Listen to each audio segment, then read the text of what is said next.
to discuss his campaign and his explosive call to ban Muslims from coming to the U.S. Mr. Trump, welcome back to Fox News Sunday. Thank you. Top Republicans met in Washington this week and discussed the possibility of a brokered convention to block you from being the GOP nominee. Your reaction to the idea that members of the establishment, some members, are talking about trying to stop you? Well, I think they're making a big mistake, number one. I think I'm going to be the one that beats Hillary. The Fox poll, your own poll, came out and said I beat Hillary rather easily. And I think they are kidding themselves. I'm leading in virtually every state. I'm leading in Iowa, although a Des Moines Register does a poll, and I'm sure that'll be negative when they announce their poll. But when you say that they're kidding themselves, meaning what? They're kidding themselves. I'm going to win. I think I'm going to win. I'm not one of these other guys that goes down. I don't go down. I go up. My whole life has been about winning. I'm going to win. You say that you may break your pledge and run as an independent if the party doesn't treat you fairly. When you hear about leaders talking about a brokered convention, when you hear about the New York GOP, some people saying, let's throw them out, do you have a warning for GOP leaders? Look, I understand what they're going through. I wasn't supposed to be here. I was a member of the establishment 7 months ago. I gave $350,000 to the Republican Governors Association. I'm not supposed to be doing this. You see, I'm supposed to be on the other side writing checks and having people do whatever I want. So what do you say to the puppets, Republican leaders? Puppets. I say, folks, I'm sorry I did this to you, but you got to get used to it. It's one of those little problems in life. Now, I'll see whether or not I'm being treated fairly. I want to run as a Republican. I'm a conservative guy. I have great ideas. I'm going to make our country great again. I'm going to make it great again. It's a mess. Right now, our country is a mess. So I think they're going to be very happy. I think if I win, in 2 years after I win, I think we're going to have the happiest people in the world. Okay? But I understand, Chris, I understand where they're coming from. This wasn't supposed to happen. They were supposed to pick a governor, a senator, a puppet, where they control them 100%. This wasn't supposed to happen. It's some things you said haven't made people happy. You say that the Muslim ban is about security, not about religion. But you would block all foreign Muslims. That's 1.5, let me just finish. Okay, go ahead. 1.5 billion people from coming into this country. Are you saying that all of them are potential security threats? We have people flying airplanes into World Trade Centers. We have people shooting people in California like happened last week. We have big problems. Problems that nobody understands. You don't understand them. I don't understand. People don't understand them. The Muslims have to help us figure out. There's tremendous hatred there. There's tremendous hatred. But where it comes from, I don't know. I think here's the point, Mr. Trump. I think people would understand it if you were basing it on countries, saying, don't let people in from Syria or Libya, war areas. But I've done that also. But there are 200 million Muslims in Indonesia. I've done that also. There's a Canadian businessman who's a Muslim. Are you saying they can't come in? There's a sickness. There's sick people. There's a sickness going on. There is a group of people that is very sick, and we have to figure out the answer. And the Muslims can help us figure out the answer. Here's what Speaker of the House Paul Ryan said this week. This is not conservatism. What was proposed yesterday is not what this party stands for, and more importantly, it's not what this country stands for. Ryan says you would violate the constitutional guarantee of freedom of religion. Look, I like Paul Ryan. Very, very weak on illegal immigration, big on amnesty, very, very bad on our southern border, let people pour in. It's not the kind of thinking we need. We need stronger thinking than that. And I like him. He's a nice person.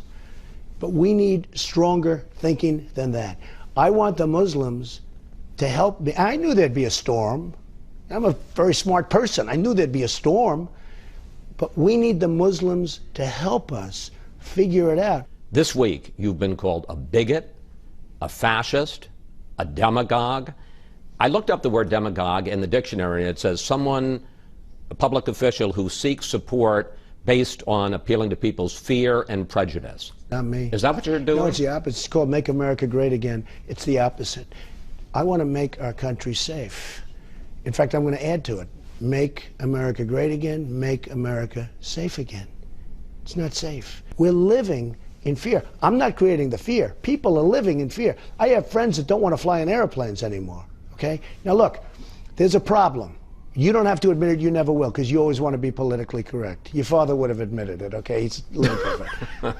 But you're catching your father very rapidly. Certainly in the ratings we're catching him when we do it together. But look, there's a fear out there. Let's talk practically about how your plan would work. Someone wants to come to the U.S. How do you find out if they're Muslim? Do you ask them? No, you do more than that. You have a surveillance system, and you check things, and you have papers, and you have documents, and you go through a process, which we don't do very well right now. Do you know that in Syria, I hear they're making false passports, and I have heard that ISIS, and I'm pretty good at this stuff, Chris, in Syria, right now, they have people that are making false passports for the migrants, and it's ISIS making the passports, okay? And we have people coming in through the migration, coming into this country with false passports. Now, I'll tell you what, it's got to stop. We've got to get tough, and we've got to get smart. You say this is going to be temporary until we figure out, in your words, quote, what the hell is going on. It's temporary.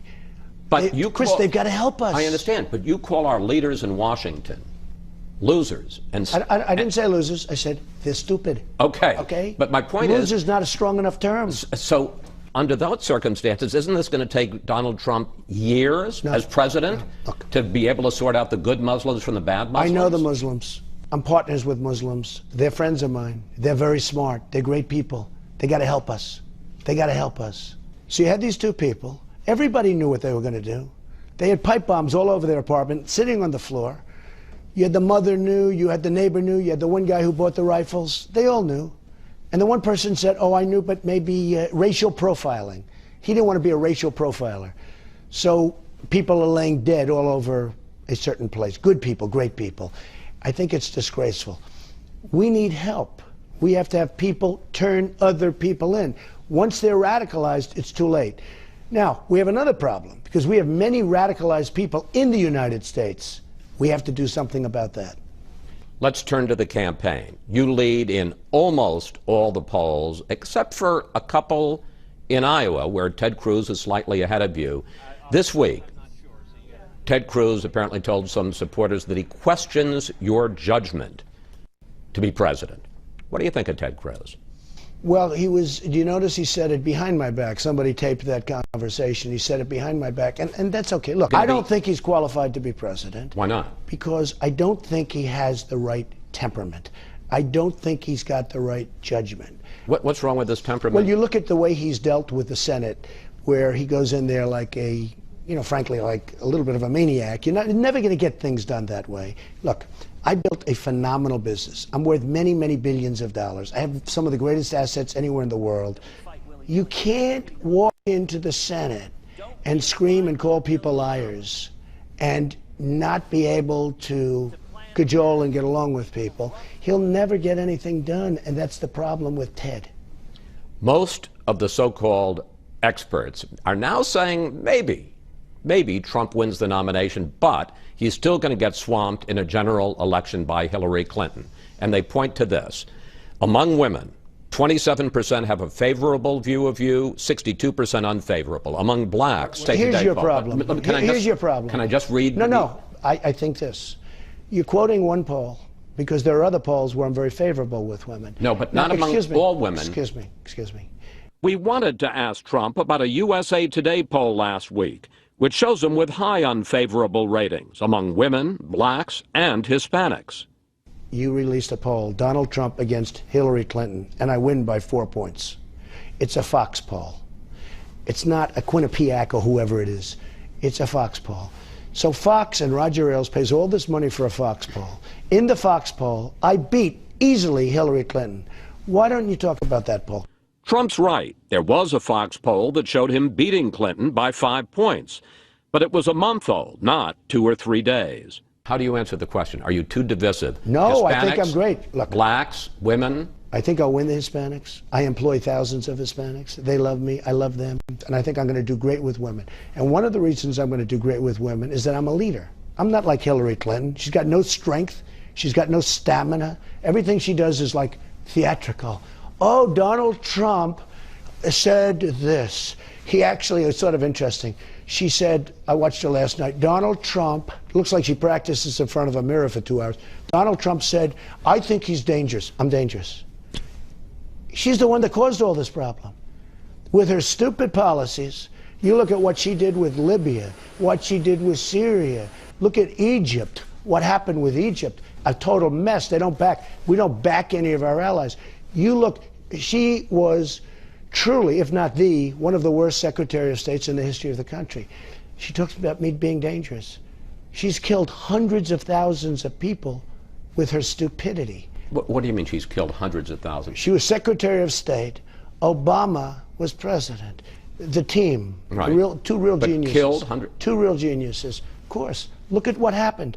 The Middle East is a total disaster under her. She traveled back and forth, but look at all the problems. Look at, as an example, Iraq. Total disaster. They didn't get us in, but they got us out badly, okay? Total. We spent $2 trillion, thousands of lives, wounded warriors all over. Look at Libya. Look at Benghazi, our ambassador. He wired her 500 or 600 times asking for help. She'll take her friend's call every time. Hillary Clinton doesn't have the judgment. She doesn't have the strength or the stamina to be president. She will be a terrible president. And I think I'll win. Finally, let's talk money.